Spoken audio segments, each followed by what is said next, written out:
voisin, l'Algérie, avec sans doute la complicité de certains ennemis du Niger, a poursuivi cette année encore sa politique migratoire répressive, discriminatoire et dégradante aux antipodes du respect tout simplement de la dignité humaine. Vous allez le voir, certains témoignages de refoulés victimes de cette politique font foi dans le dos grâce à l'implication des plus hautes autorités de notre pays qui ont pris le problème à bras le corps et avec l'appui de nos FDS et des responsables régionaux d'Agadez, 2 de nos équipes ont pu se rendre sur le terrain à Assamaka sur la frontière nigéro-algérienne mais aussi à Arlit et Agadez. La diffusion de ce document va sans doute permettre de révéler au grand jour un vaste drame humanitaire ignoble longtemps caché à l'opinion nationale et internationale désormais interpellée.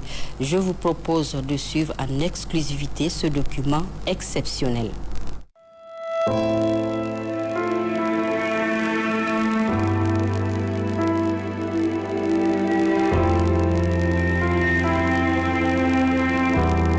Depuis 2014, des migrants nigériens, mais aussi d'autres pays africains, dont des femmes et des mineurs, sont fréquemment refoulés massivement d'Algérie vers le Niger, précisément vers Agadez, via Assamaka, région frontalière. En 2024, le nombre de personnes expulsées par l'Algérie a franchi le cap de 30 000 personnes, dépassant tous les chiffres documentés des années précédentes. C'est un vaste drame humanitaire imputable à un seul pays, l'Algérie, longtemps caché à l'opinion publique et par rapport auquel l'Union européenne a exercé et usé entre 2014 et 2021 du chantage, finance à l'appui pour atteindre ses objectifs. À titre illustratif, durant cette période, plus d'1 milliard d'euros ont été alloués par l'Union européenne. À croire qu'il s'agissait de faire en sorte que les migrants en partance pour l'Europe soient bloqués, quitte à ce qu'ils meurent dans le désert, loin des caméras.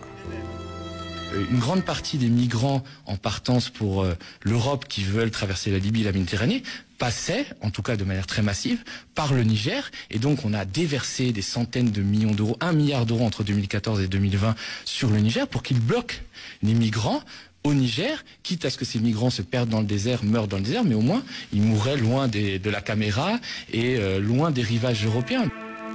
Cette année 2025, le refoulement massif des migrants par les autorités algériennes s'est poursuivi au rythme de 2 à 3 vagues en moyenne mensuellement.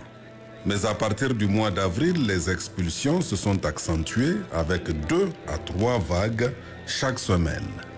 Le lundi 21 avril 2025, le nombre de migrants refoulés a atteint le chiffre record de 1485 personnes, dont 1209 Nigériens et 276 d'autres nationalités.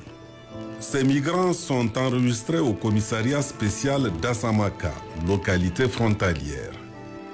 Il y a lieu vraiment de faire la distinction entre ce qu'on appelle communément donc, dans notre milieu donc, le convoi officiel.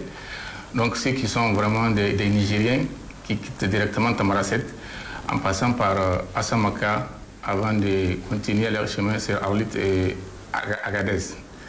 Donc courant le mois donc, de janvier, et on a enregistré vraiment beaucoup moins de migrants, tant du point de vue donc, des piétons, ceux qui sont déversés donc, au point zéro qu'au niveau du convoi officiel. C'est ainsi que donc, le premier semestre donc, de l'année en cours, donc du 1er janvier au 31 mars 2025, donc relativement au convoi officiel, nous avons enregistré 5148 Nigériens qui ont été refoulés d'Algérie. Et concernant les piétons, donc, il convient donc de dire que nous avons enregistré 1977 piétons, donc ce sont les étrangers. Et ils viennent donc au commissariat, donc la distance entre le point zéro et le commissariat, c'est une distance qui peut être estimée à 15 km. Donc une fois au commissariat, ces étrangers sont enregistrés avant d'intégrer donc les camps de transit des migrants des Kopi et OIM. Ils sont hébergés dans ces 2 centres-là de transit des migrants. Le mois d'avril, nous avons constaté vraiment une hausse Donc à partir du 1er avril à la date d'aujourd'hui, donc relativement au convoi officiel, nous avons enregistré 2753 Nigériens. Et par rapport donc aux piétons, aux étrangers, nous avons enregistré 2222 piétons, donc un total de 4975 refoulés. Donc dans les 20 jours, tant convoi officiel que piétons. C'est lié à la situation diplomatique. Parce que nous, ici, l'enregistrement, donc c'est plus ou moins 2 fois par mois. Et que maintenant, cette fois-ci, nous constatons que vraiment c'est plus ou moins chaque 48 heures ou 24 heures. Donc on peut dire que vraiment c'est lié à cette situation. Et que vraiment, tous ceux qui sont enregistrés ici au commissariat, ce sont donc ceux qui sont les ressortissants de l'espace CEDEAO que nous continuons à recevoir ici chez nous. Si la majorité des migrants nigériens expulsés sont transportés jusqu'à Agadez par des convois dits officiels, ceux issus des autres pays sont abandonnés à leur sort à des heures de forte canicule en plein désert. Sahara. Iko Alger mun shigo cikin Alger sun tare mu so amshe kayaki so amshe na amshewa so amshe ma masu amshewa kuɗi salulun nan mutane an amshe sauran kayaki kowa dole kayaki ya ɗauko abin da ya ɗauka ga mana cikin Sahara gabas Sahara yamma Sahara ba mu san yadda ba za mu ma. Ces migrants, dont certains sont blessés, doivent parcourir à pied les 15 kilomètres qui séparent la frontière du commissariat d'Assamaka, avec souvent des femmes, des enfants et tout ce que cela comporte comme conséquences sur leur santé. Les blessures sont les conséquences du traitement inhumain et dégradant que subissent les migrants à leur arrestation lors des rafles en ville, en Algérie, dans leur lieu d'hébergement ou de travail. Leurs différents témoignages poignants font froid dans le dos. En effet, ils sont maltraités, frappés, emprisonnés, mal nourris, dépouillés de tous leurs biens, séparés du reste de leur famille, et certaines femmes sont victimes de viols collectifs. Vous voyez ce qu'ils m'ont fait? Moi, avec mes cheveux, ils ont coupé. Les gens ont couché avec nous dans le désert là-bas. Les policiers, c'est pas même les gens civils. Les policiers même là. Ils ont couché avec nous. Là où tu travailles là, ils vont encore dire que s'ils n'ont pas couché avec toi, ils ne te payent jamais. Toi qui veux partir en Nigeria, tu attends son nom seulement. Faut pas dire qu'on s'habille propre. On met sur Snap au TikTok. Tu vois, on s'habille propre. Tu vas dire tu vas venir. Tu vas encore souffrir comme nous. Vaut mieux de retourner à la maison. Pardonnez. Faut pas venir en Nigeria. Algérie est maudit. Les Algériens, les Blacks avec les femmes couchent même ensemble. Après les Algériens, les polices algériens venir prendre une femme, partir coucher avec la femme là. Même deux personnes, ils sont morts dans le campo là.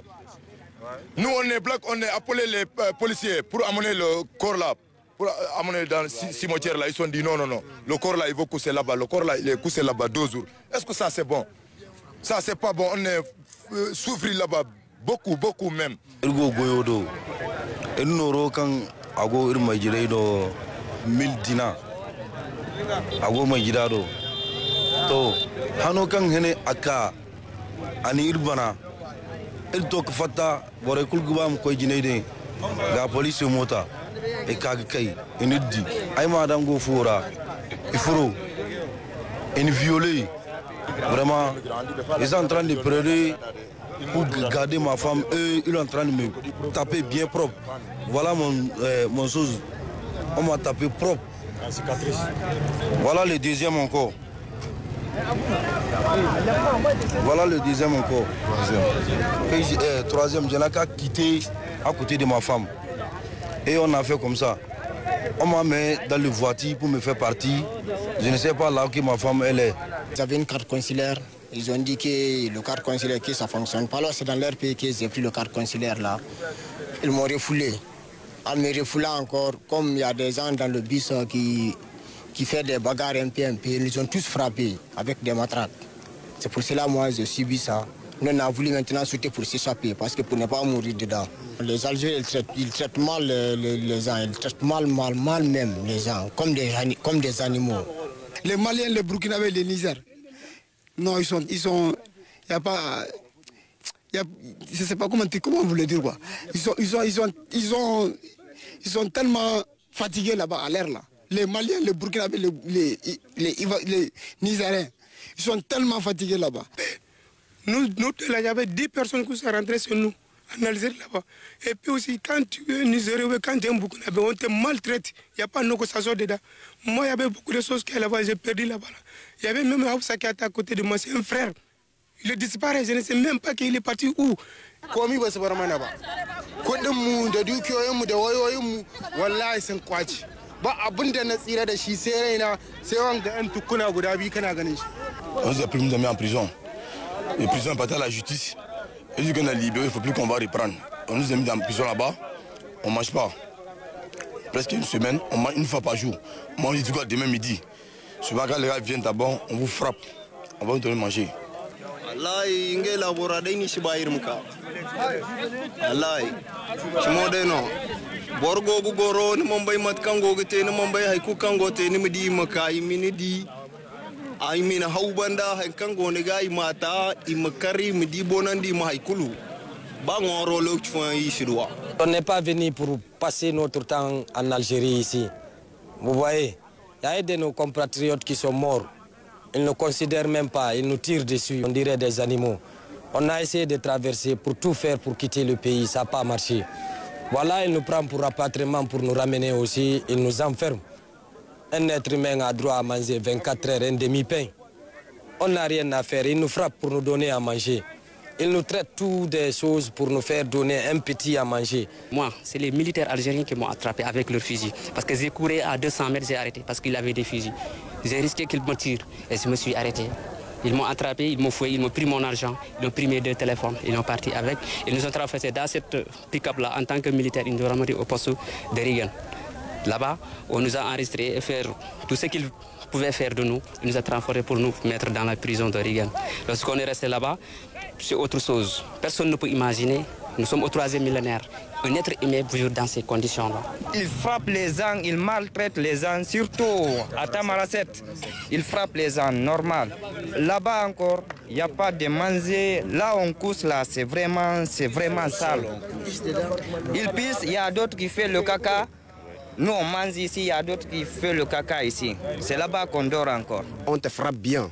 Si tu parles, tu essaies de demander, je suis malade, j'aurais besoin de médicaments, là, on te frappe. Tu n'arrives même pas à te parler. Donc là, il y a les gens qui viennent seulement avec une bonne santé. On te casse. J'ai un ami qui était cassé là-bas. Maintenant, il n'arrive même pas à marcher. Il est là maintenant, jusqu'à maintenant, il est présent là-bas. À Assamaka, quand les migrants expulsés arrivent en grand nombre, la prise en charge des blessés et des malades n'est pas chose aisée. Au CSI, qui consulte en moyenne 50 patients par jour. Il y a beaucoup de travail. Même à l'arrivée d'hier, jusqu'à 2h du matin, je suis debout ici avec les gens. Jusqu'à 2h du matin. Les migrants, là, ils souffrent. Samaka, on peut rien dire si la personne n'est pas venue voir ce qui se passe. Comment les gens la rentrent, comment ils sont. Même hier, là, on a eu un décédé nigérien, parmi les piétons. En tout cas, nous avons assez de bons pour nous, parce que nous avons 2 médecins qui sont ici, qui travaillent, et des infirmiers. Il y a des médicaments aussi. Oui, il y a des appareils pour les examens. Au niveau de Alarme Faune Sahara, APS, basé à Agadez, carrefour migratoire dans la zone saharienne, dont le but est de défendre la vie et la liberté de circulation des migrants contre des politiques migratoires répressives. Le refoulement des migrants et des Nigériens, cela peut-être pourra s'expliquer, je suppose, suite à la décision des chefs d'État de la Confédération de l'AES, qui ont eu à dénoncer ce qu'on peut qualifier d'actes hostiles de l'Algérie vis-à-vis du Mali, avec la destruction d'un drone. Et vous vous souviendra que suite à cela, il y a eu un communiqué des chefs d'État de la Confédération de l'AES, en date du 6 avril, qui a eu à dénoncer cet acte-là. Et il vous souviendra également que le 22 décembre 2024, il y a eu une décision qui a été prise par la Confédération des chefs d'État pour faire de l'espace AES un espace commun en ce qui concerne les opérations. Et bien entendu, c'est suite à cette décision qui a été prise le communiqué des chefs d'État a été rendu public le 6 avril. Et nous avons noté que c'est depuis ce communiqué que ce regain, je dirais, de refoulement a commencé. Et aujourd'hui, nous voyons que de plus en plus, ça ne fait que s'accélérer. Je pense qu'il faudrait voir dans quelle mesure est-ce que ces refoulements peuvent être encadrés. Est-ce que ces refoulements peuvent être mieux coordonnés, en tout cas entre le Niger et l'Algérie, pour éviter de créer une crise humanitaire telle que nous l'avons connue par le passé. Le refoulement massif des migrants par les autorités algériennes vers le Niger, au mépris des lois et conventions nationales, africaines et internationales en la matière, ainsi que du respect de la dignité humaine, dure de très longues années maintenant. Face à cette situation dramatique, dans l'indifférence totale de la communauté internationale,